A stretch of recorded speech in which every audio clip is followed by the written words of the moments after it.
아빠와 함께하는 것이 아침 출근길이었습니다.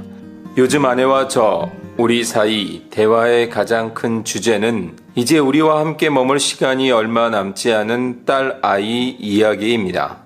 아들 하나, 딸 하나 이렇게 4명이서 한국에서 잠시 함께 살다가 아들 3살 때 그리고 딸 100일이 막 지나 한국을 떠나 미국에서 8년 그리고 파키스탄에서 11년째 살고 있습니다.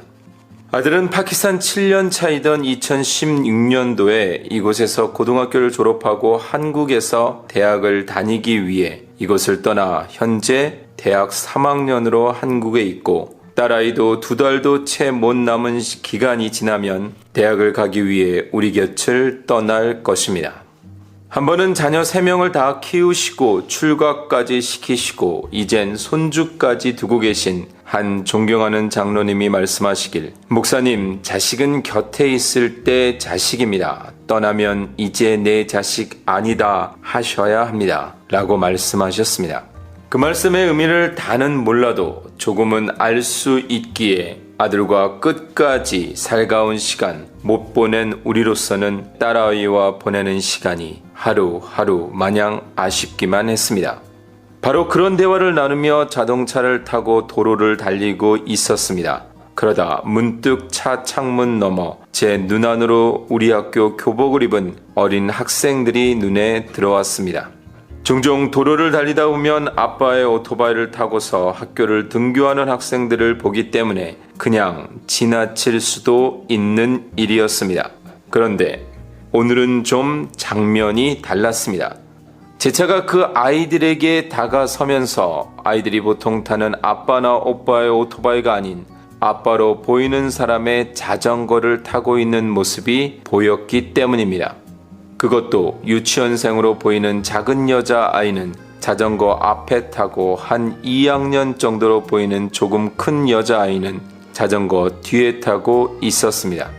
그리고 그 순간 제 차는 그 옆을 지나쳤는데 저는 오늘만큼은 그냥 지나칠 수 없어 차를 조금 더 가다가 세웠습니다.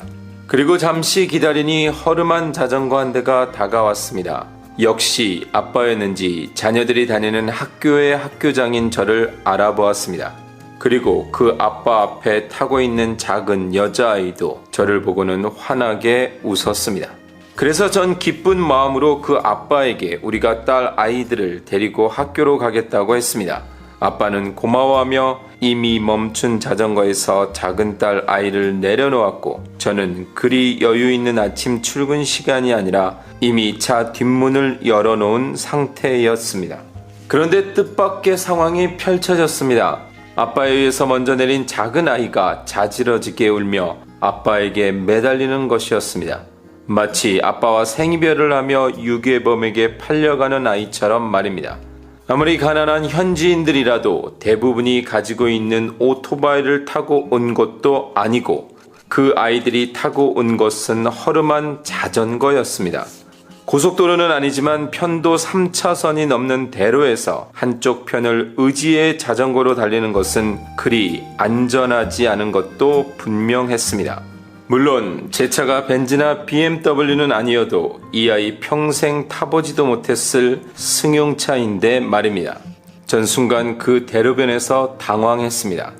아내는 차 안에 있었고 지나가는 차들도 의아해하며 쳐다보는 듯하며 도로변을 지나는 사람들은 멈추어 이상한 듯 쳐다보는 순간 알 수 없는 당황스러운 장면이 연출된 것이었습니다.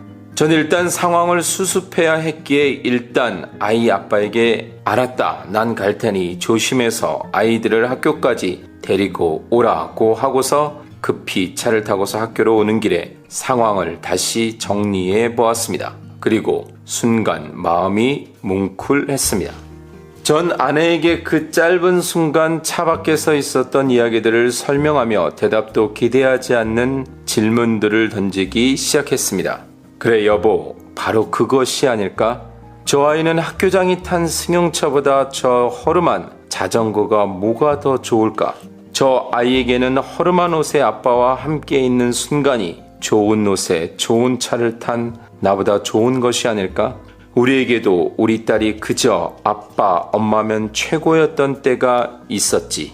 당신은 몰라도 난 그때 삶의 일상이 너무 바빠서 내 딸이 나를 필요로 하던 그 순간을 다 놓치고 말았던 것이 아닌가? 그래, 맞네. 아빠와 함께 있는 허름한 자전거가 자기 학교 제일 높은 사람과 함께 타는 자동차보다 훨씬 좋은 게 맞지. 그리고 저의 생각은 계속 이어져 갔습니다. 나는 하나님과 함께 있는 것으로 얼마나 기뻐하고 있는가. 나는 허름한 옷도 허름한 자전거도 상관없이 그저 아빠와 함께하는 것이 가장 기쁜 그 아이의 웃음을 잊은 지 오래된 세상 것으로 빼앗겨버린 어리석은 하나님의 자녀는 아닌가? 하나님 그리고 그리스도 안에 누릴 수 있는 세상이 줄 수 없는 그 평안과 기쁨을 난 얼마나 소유하고 있는가? 그 감추어진 보물을 발견한 자처럼 그 속에서 솟아나는 그 기쁨이 나에게 여전히 있는가? 저는 그 아이의 기쁨이 더 오랫동안 그 아이의 삶에 남아있기를 소원해 봅니다.